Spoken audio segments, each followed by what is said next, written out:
un pays pauvre peut avoir une présidence aussi chère? Est-ce que tu savais que la présidence de la République démocratique du Congo a dépensé près de 1 milliard de dollars en 2025? Sous Tshisekedi, près de 996 millions ont été engagés pour l'année 2025. Ça veut dire qu'elle a promis ou a commis.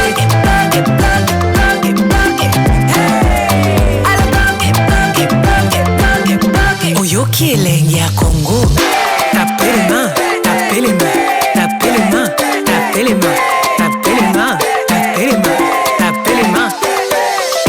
Ibukasa ikatanga tosangana, Congo central Kinshasa tosangana. Comment un pays pauvre peut avoir une présidence aussi chère? Est-ce que tu savais que la présidence de la République démocratique du Congo a dépensé près de 1 milliard de dollars en 2025? Sous Tshisekedi, près de 996 millions ont été engagés pour l'année 2025. Ça veut dire qu'elle a promis ou a commencé à dépenser cet argent. Non, c'est une blague. Et là, tu vas me demander en quoi c'est problématique. Le Parlement avait officiellement autorisé en 2025 416 millions de dollars. Il ne devait pas dépasser cette somme, c'était la règle. En comparant les deux, on voit que la présidence a dépensé plus de 3 fois ce qui était prévu, ce qui est énorme pour un tel pays, et pour n'importe quel pays d'ailleurs. Tu vas comprendre pourquoi cette affaire est encore plus grave que tu ne le penses. C'est que beaucoup des dépenses qui ont été faites avec un système spécial qui permet d'acheter très vite, sans que personne ne vérifie vraiment avant. On appelle ça la procédure d'urgence. Ils n'ont pas vraiment donné beaucoup d'informations détaillées sur les dépenses, mais plusieurs sources s'accordent à dire qu'une grande partie sert à payer tout le personnel, conseillers, agents, la sécurité. Ensuite, il y a tout l'argent utilisé pour le fonctionnement quotidien. À ça s'ajoutent les voyages et les missions qui coûtent très cher, surtout pour l'étranger. Quel impact ça a sur les Congolais? D'abord, sur le plan économique, ça veut dire qu'on dépense trop d'argent à la présidence. Et il en reste moins pour les choses importantes, comme les écoles, les hôpitaux, les routes ou l'agriculture. Comme le pays n'a déjà pas beaucoup d'argent, ça crée un gros déséquilibre. En plus, ça peut faire augmenter les prix ou augmenter la dette du pays. La RDC a déjà une dette de plus de 12 milliards de dollars au début de 2025. Elle est montée à 14,5 milliards de dollars quelques mois plus tard. En même temps, les prix ont augmenté, le dollar est monté parce que la monnaie congolaise a perdu sa valeur. Ça veut dire que quand le dollar augmente, tout devient encore plus cher en République démocratique du Congo parce que beaucoup de choses sont achetées en dollars. Donc au final, les gens payent plus et l'État doit emprunter plus. Si tu penses que tu as tout vu, tu te trompes. On continue. Ah, nakangi bino mutaki mate. Mutaki mate ah butika basi. Bobi mala service bobi. Nakangi bino. Sina suma photo. Kangi déjà bino ba photo. Ah! Donc yo masamba bima. Masamba bima. Donc ezaki makiona masamba bima masamba fana boma yo masamba. Ah! Masamba pesi biso mutima pasi pesi biso mawa onga famille pauvre. Donc na hey, makiuna hey, masamba hey, masamba hey, masamba bima.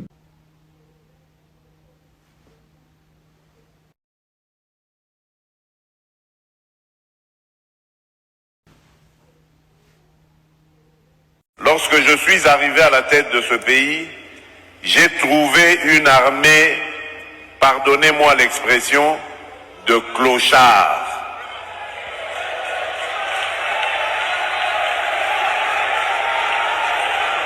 Je vous dis très sincèrement, j'avais une admiration sans faille pour nos militaires, mais les militaires de troupes, parce que ces gens, on les envoyait au combat sans ration, sans solde, sans munitions, sans encadrement, et on leur demandait de faire des miracles. Lelo alobi armée ya Congo eza clochard. Yetanga lekaki na TV azoloba tokosala Kagame boy, tokosala Rwanda boy. Ayebaki te armée ya Congo eza clochard. Nga kutu naza musika naza na États-Unis, siko na Canada. Nazomona déjà parti ya musika nazomona armée ya Congo eza bien te. Eza na ba problème. Yo mutu zalaki na kati ya gouvernement, oyebaki ozalaki pembe na Kabila, yo na yibwa na kiki bozo seka. Une partie est malade. Quelle attitude pendant cette période? Batouba on met la bière, Bah, tu vas dans la live dans TikTok, les gens s'insultent, les gens font ce qu'ils veulent. C'est bien. Mais vous allez regretter après. L'ennemi a trituré son combat. Bon, quand on a crise en interne ici, l'ennemi s'est préparé pour nous attaquer. Mais biso réaction, tout ça, plaintif. Biso réaction, la biso tardive. Biso réaction, la biso tozo kebisa kaka. Mais toko bunda mo kolonini, toko beta mo kolonini. Conscience nini o biso peuple toko zo. Tozo. So ke na bandu ngere wana tali bango, toko kuta poignet ya bato, ba beta li solo. So ke na kikwit ndambo ya bato, oke na mbandaka ndambo ya bato. Oena kisasa, c'est un milieu. C'est dans un milieu que tu trouveras poignet bato ko bazo réfléchir là. Mais population azala makabu etaliete. Bato pe baza censé à apprendre ba kaboli likabako batiki yango likolo moi si andu ba recevoir le chauffeur ayebi yango te. N'importe quoi. Quand je condamne les choses ici, makabu a ville à Kinshasa, bato ba fini ngai.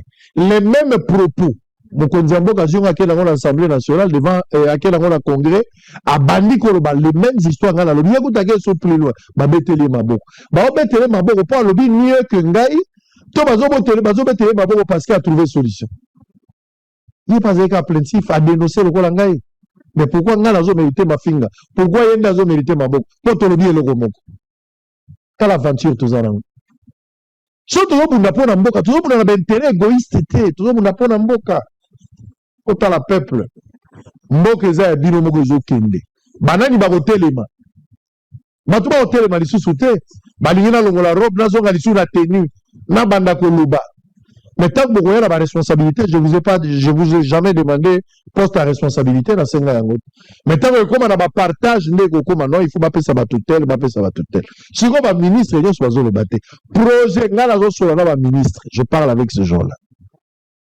naza koyoka bango mpe na bakouloir soko oyoki bango ezaka mon cher en tout cas luka bana babima nde projet ya baministre babima bakende wapi bango bavandaka dia babima bakende hein?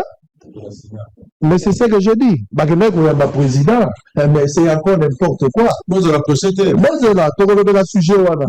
Bakende kinde koyamba président d'aéroport. Et loko bango bakende kinde koyamba président d'aéroport. Pour ba l'accès loyauté. Mobutu peut ba l'accès loyauté c'est la souka. Ce sont des choses qu'il faut éviter. L'attitude responsable. Le pays est en danger. On ne défend pas un régime. Ba défendaka ka politique te, ba défendaka patrie. Nazo senga la population a la conscience et a danger autour d'ango. Ce n'est pas le régime les a attaqués, les alliés partis politiques, mais c'est plutôt les pays dans son ensemble. Soyons responsables. TikTok, Facebook, YouTube, na balabala na bus. Kabali solo ya guerre, nous tous soyons dans danger autour d'ango. Na ba église, ma pasteur, bobete la paix bat. Où est bango? Sur celui-ci culte à miracle. Aussi, ici, là, offrant l'appel des fonds. Dès que tu as beaucoup de temps, expliquez-moi tout danger autour d'ango. Pour l'ennemi à zolo bango, tina ba église, na ba école, bazo ko tsare bana na bitu. Mais pas la biso eta biso. Mon cher Luka ninga ko bimisa ba. Bana ba okende wapi? Ba genda classe bazo ba ke mezo wapi? On va prendre une petite pause. C'est un élément. Élément où ezali Félix Tshisekedi liboso ya ba jeune. Ndenge na ya ko mobiliser ba jeune. Je vais à lobby, à ce lobby. Mais ma propos n'a pas posé un sérieux problème.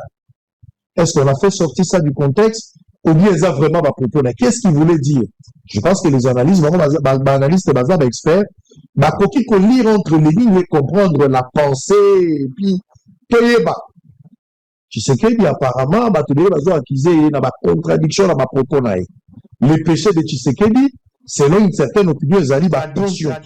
Il revient sur ce propos à chaque fois, est-ce qu'il y a un contexte, est-ce qu'il se contredit, est-ce qu'il oublie, qu'est-ce qui se passe? Ça analyse entre les lignes pour comprendre ça. On va suivre un extrait.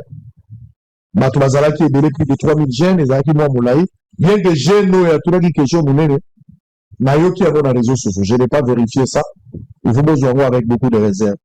Babengi yango balobi ezaba kiona ya présidence babi jeune wana akota radio babisi ba photo azalaki na mama Denise ba photo mususu azalaki na batina salama mama tina azalaki na batunyo so balobi jeune wana za jeune utaki na fulte ba préparaki déjà Félix Tshisekedi nga naza mwana ya soldat je suis fils d'un militaire Donc, au fin, là, papa, n'a pas de clochard. Clochard qui signifie, nous avons un bon côté, azana ndakute, afin de libanda. Mais maintenant, permettez-moi aussi l'expression. Avant que yo comme président, vous avez dit nandako. Tu avais l'argent? Tu dormais où? Parce que clochard, moi je prends l'exemple de mon père qui est militaire. Il m'a envoyé à l'école. Je suis ingénieur agronome vétérinaire et j'ai un master en gestion des ressources naturelles renouvelables. J'ai étudié. Et ça, quand étudié, il y a grâce continue, j'ai étudié. Car à clochard, ils ont un côté. Nous nous envoyé à l'école. Tous nous avons des diplômes universitaires. Excusez-moi de demander, mon président, yo, ton père était premier ministre, plusieurs fois ministre dans ce pays. Brandir Bissopé diplôme oya na oya bandeko na yo. Les clochards que vous insultez là, ils nous ont bien éduqués, très bien éduqués les clochards. Donc nous te demandons de retirer ces mots. Yo mo ko le baki okutaki armée organisée, structurée et tout. Mais les autres ont appelé beaucoup de armées à clochard. Clochard, on batata na biso. Ces gens-là qui dorment dehors pour que vous soyez en sécurité, vous les appelez les clochards? Les gens qui versent leur sang chaque jour pour protéger votre pouvoir, vous les appelez les clochards? Ils sont en forêt, vous êtes en ville. S'il vous plaît, retirez ces mots. Vous n'avez pas le droit de traiter nos parents de clochards. Mes parents ne sont pas clochards. Na ki clochard na bangwana batangisi biso na ki clochard na bangwana lelo toza batu na kati ya société. Un peu de respect pour ces gens. Bon, okutaki bango ba clochard. Depuis yo komi président de la République, et lamba ya kolata ya pamba dotation, o doté bango combien de fois? La police coupe de bazar na ta policier mo reta na carte. Ba carte bango expira kala, bazara suma ba carte. Otongeli bango bandako combien pour bazara suma ba clochard. Otie bango na ba condition ni. Pour baser sur la clochard. Fin de l'année, en gros, on peut savoir que ça va balé, na deux verres à l'osso. Tata, ma famille, il y a un peu de ça la fin de l'année. Pourtant, nous savons que les gens les militaires, les gens qui clochard. Ceux qui vont baser la clochard, permettez-moi, il y a un commandant suprême, il y a un commandant à banane. Il y a un commandant à banane. Bango baza ba clochard parce que yoza numéro 1 na ba yoza commandant ya banane. Retirer en haut. Nous avons bana ba soldat pour permettre de traiter ba papa na biso ba clochard té. Pour permettre de si on kanga bokanga na bino. Nous les ba parents na biso. Nous avons le droit de traiter bango ba clochard té. Biso de traiter papa na clochard té, de traiter ba papa na biso ba clochard té. Toi que nous avons un équilibre. Non. Non, il ne faut pas faire peser les mots. S'il vous plaît, retirez. Les militaires ne sont pas des clochards. Les militaires congolais ne sont pas des clochards. Ata balala na bangar na bango ezandako. Baza ba phaseur té. Ezaki na ba mot ko utiliser mais clochard té. Vous devez retirer ça, monsieur le président. Na yeli bino bana poto nyonso bokanga bambanga na bino pona fati boyoke bokende kuna na este bozwa ka minduki bokende ko bunda bozaka na ba live nyonso kozanga musala ko sala na poto bola tala bino bopota biso buzoba te pouvoir eza ya baluba boyoke yango muto ya fwa bino nyonso bosibo pouvoir to lo bate suko ya biso soki batu bazoba bunda na neni na este kuna na Goma fati azawana bokanga bambanga na bino bana poto basikula bosokola bibembe na tongo bona mukaka tongo bokenda kosokola bibembe botika biso na fatina biso to fanda na bazoba banyama bayimbwa yo kape muto aye ko fongola mbanga na yo lingala ya mabebo ngana amuluba bayebisi bino ngana mungala lingana okende na ngo wapi muno kwa bamiyibi wana bakulu na bazakuna na soki na kasese soki wapi kuna bazali banyama bayimbwa bazoba mavienu. Bande Konangai Congolais, pour terminer la première partie de l'émission. Dans un pays, lorsque le peuple n'est plus en mesure de défendre ses droits et ses intérêts, ce peuple-là est mûr pour l'esclavagisme.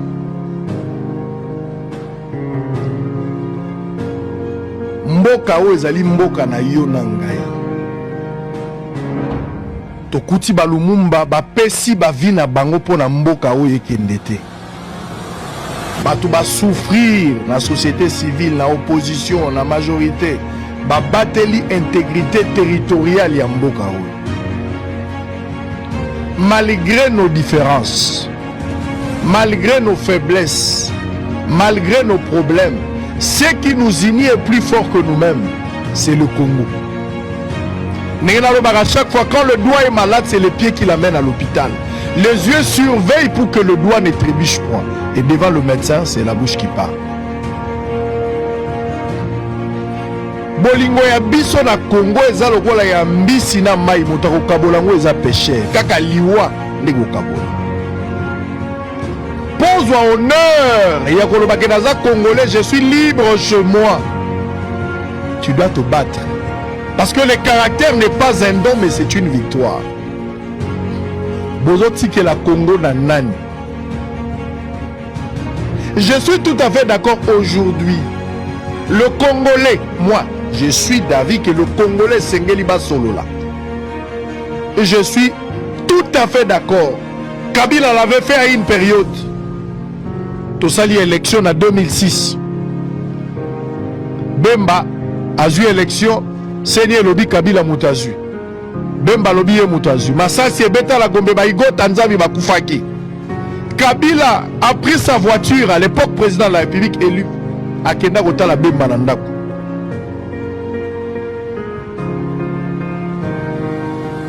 Bandeko Nangai. Le chef de l'État peut parler avec tout le monde sans que vous ayez un format, il y a pas prêtre, mais d'abord la unité. Parce que Tshisekedi aujourd'hui ne peut pas parler avec Fayoulou. C'est quoi le problème? Qui nous a ensorcelés? Est-ce qu'aujourd'hui le président Tshisekedi ne peut pas parler avec Fayoulou? Pourquoi il ne peut pas parler avec Kabila? Je vous avais déjà dit, c'est ma position. Je vous avais déjà dit que Kabila a géré ce pays. Il a été dans la formule de 4+1. Il a géré ce pays. Il a rencontré des problèmes avec le CNDP. Pardon. Il a rencontré des problèmes il y a M23. Le lot aux à M23. Il faudra, à mon avis, n'est-ce pas dans les États-Unis ailleurs, l'ancien président va rebelle, mais va bibliothèque. On peut continuer la succession. Parce que on va servir na poteau d'attache pour des leçons, pour l'expérience, pour partager, pour contribuer à leur intelligence par rapport à ma campagne. Cette histoire de s'accuser, mon goût n'a pas poussé, mais ils doivent continuer à s'accuser.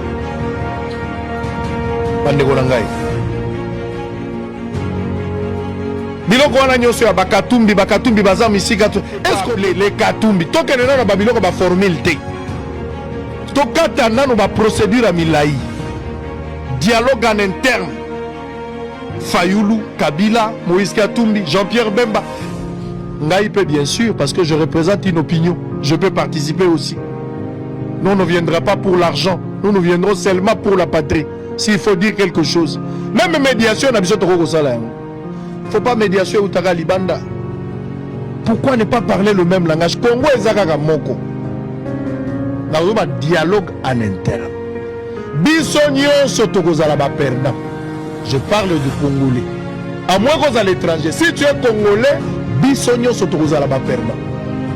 Même si tu penses que tu es perdant parce que tu vas te rendre compte que plus tard, héritage commun au toza na commission de perdre.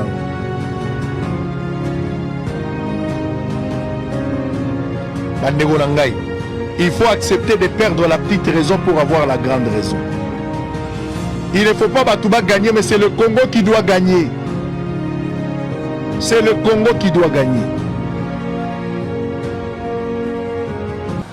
Qu'on renverse le pouvoir. Et ça, en 97, Mobutu était parti. On connaît comment les choses ça se passe. Bana bayebi makambo ndengezalaka. Eza période de koleka. Même ceux qui va renverser pouvoir le pouvoir moussoufeye, pouvoir nyo sozaka na suka nango. Pouvoir éternel ezalaka te. Mobutu a fait 32 ans finalement il est parti. Ça c'est pas ça la solution. Mais pour la Congo ce que beaucoup comme ça la sagesse et à Salomon te. Bakata moi